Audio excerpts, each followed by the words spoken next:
Hello all, welcome to midnight murmurs. ఈ రోజు మనం చెప్పుకోబోయే కథ చాలా భయంకరంగా ఉంటుంది. అలాగే ప్రతి ఒక్కరూ కూడాను దీన్ని కనెక్ట్ అవుతారు. ఎందుకంటే మన జీవితంలో ఖచ్చితంగా ఎప్పుడో ఒకసారి ఇలాంటి అనుభూతి కలిగి ఉంటుంది. ఇంతకీ ఈ రోజు మనం చెప్పుకోబోయే కథ దేని గురించి అనుకుంటున్నారా?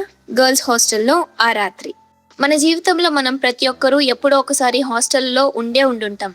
ఎన్నో కథలు వినుంటాం ఆ హాస్టల్ గురించి. అలాంటి ఒక కథ ఈ రోజు మనం వినబోతున్నాం. ఈ కథ నా స్నేహితురాలు నాతో చెప్పింది. నేను అది మీతో ఇవాళ షేర్ చేసుకోబోతున్నాను. హైదరాబాద్ నగరానికి కొంచెం బయట ఉన్న ఒక పాత గర్ల్స్ హాస్టల్. పేరు సాయి నివాస్. బయటకు చూస్తే సాధారణ బిల్డింగ్ లా కనిపించినా లోపల ఒక రహస్యం దాగి ఉంది. ఆ హాస్టల్లో కొత్తగా చేరింది దీప్తి అనే ఒక ఇంజనీరింగ్ ఫస్ట్ ఇయర్ స్టూడెంట్. కొత్త ప్రదేశం, కొత్త వాళ్ళు. మొదట్లో కొంచెం భయంగా ఉన్న రూమ్మేట్ స్నేహంగా ఉండడంతో కాస్త కంఫర్ట్ గా ఫీల్ అయింది దీప్తి. ఈ పీజీలో ఆమె రూమ్ నంబర్ 4. సరిగ్గా ఆమె రూమ్ కి ఎదురుగా రూమ్ నంబర్ 5 ఉంది. దీప్తికి మొదటి రోజే ఒక విచిత్రమైన విషయం గమనించింది. రూమ్ ఎదురుగా ఉన్న 5 తలుపులు ఎప్పుడూ మూసే ఉండేవి. ఎవరూ లోపలికి వెళ్లరు, ఎవరూ బయటికి రారు. ఆ రూమ్ లో ఎవరూ ఉండరా అని దీప్తి అడిగింది. ఈ మాట విన్న రూమ్మేట్ స్వాతి ఎవరు ఉండరు అని గట్టిగా చెప్పి మొహం అదోలా పెట్టింది. రూమ్మేట్ స్వాతి ముఖం ఒక్కసారిగా సీరియస్ అయింది.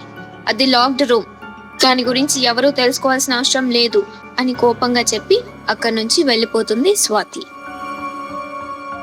దీప్తికి దీంతో ఇంకా కుతూహలం పెరిగిపోతుంది. హాస్టల్లో మొదటి రోజు.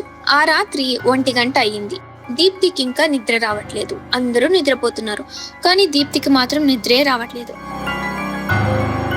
ఉన్నట్టుండి టక్ టక్ టక్ అని ఎవరో తలుపు తడుతున్న శబ్దం దీప్తికి వినిపిస్తుంది.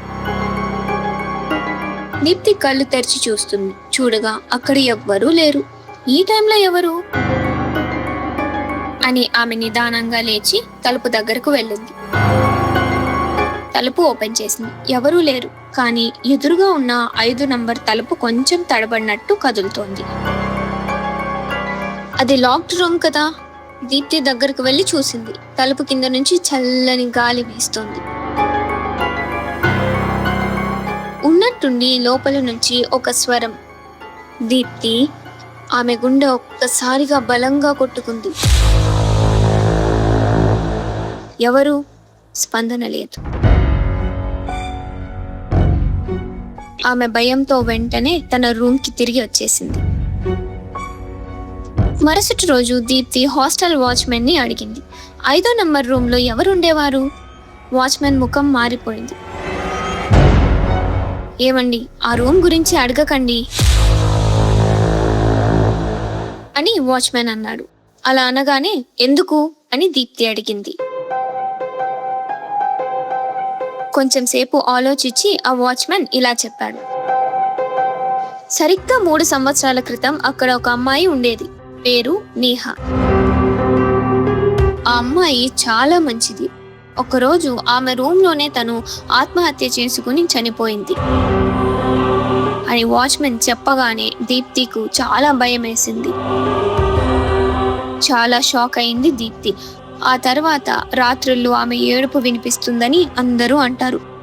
ఎవరు ఆ రూమ్ దగ్గరకు వెళితే వాళ్ళ పేర్లు పిలుస్తుందని అందరూ అంటారు అని దీప్తికి వాచ్మెన్ చెప్పసాగాడు.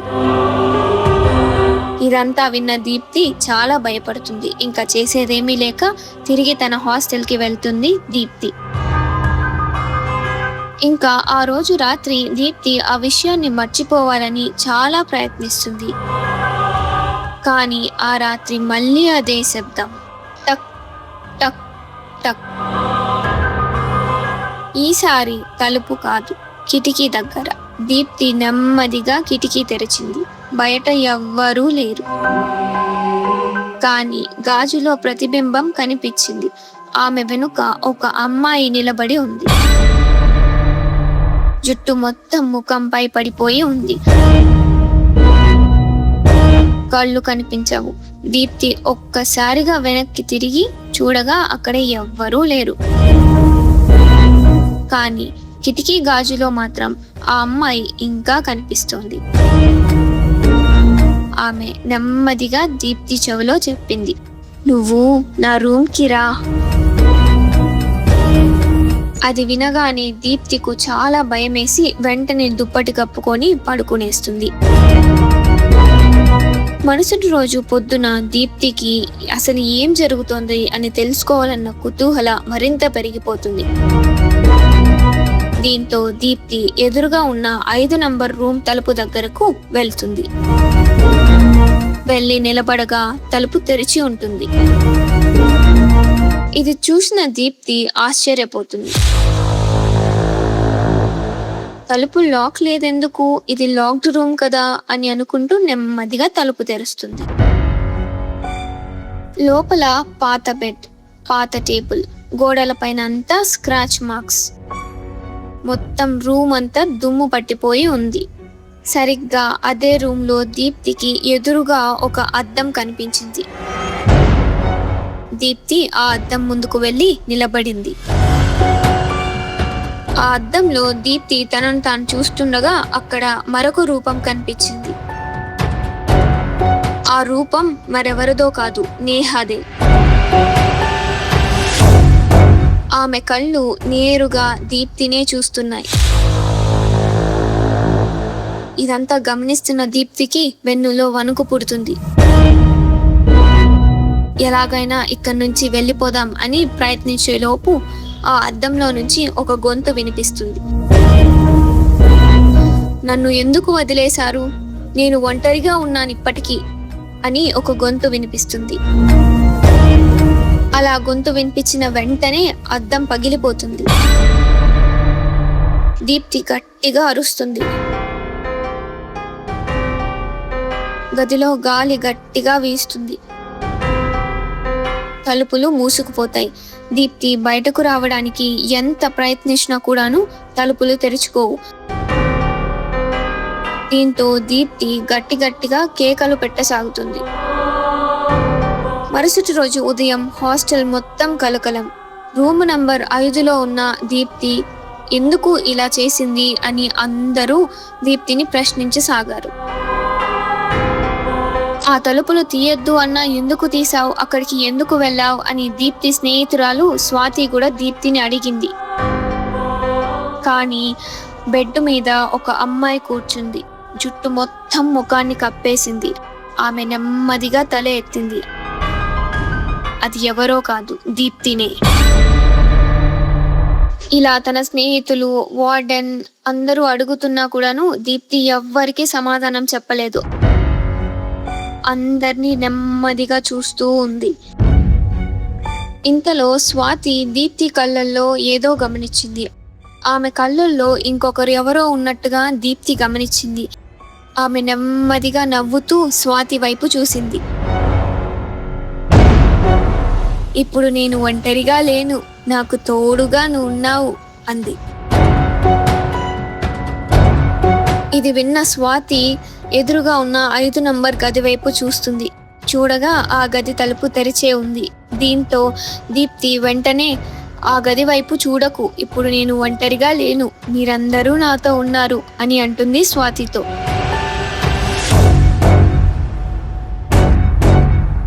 ఇది విన్న స్వాతి భయంతో వణికిపోయి పక్కనే ఉన్న వార్డెన్కి ఇలా చెప్తుంది, "మేడం, నాకు ఎందుకో భయంగా ఉంది.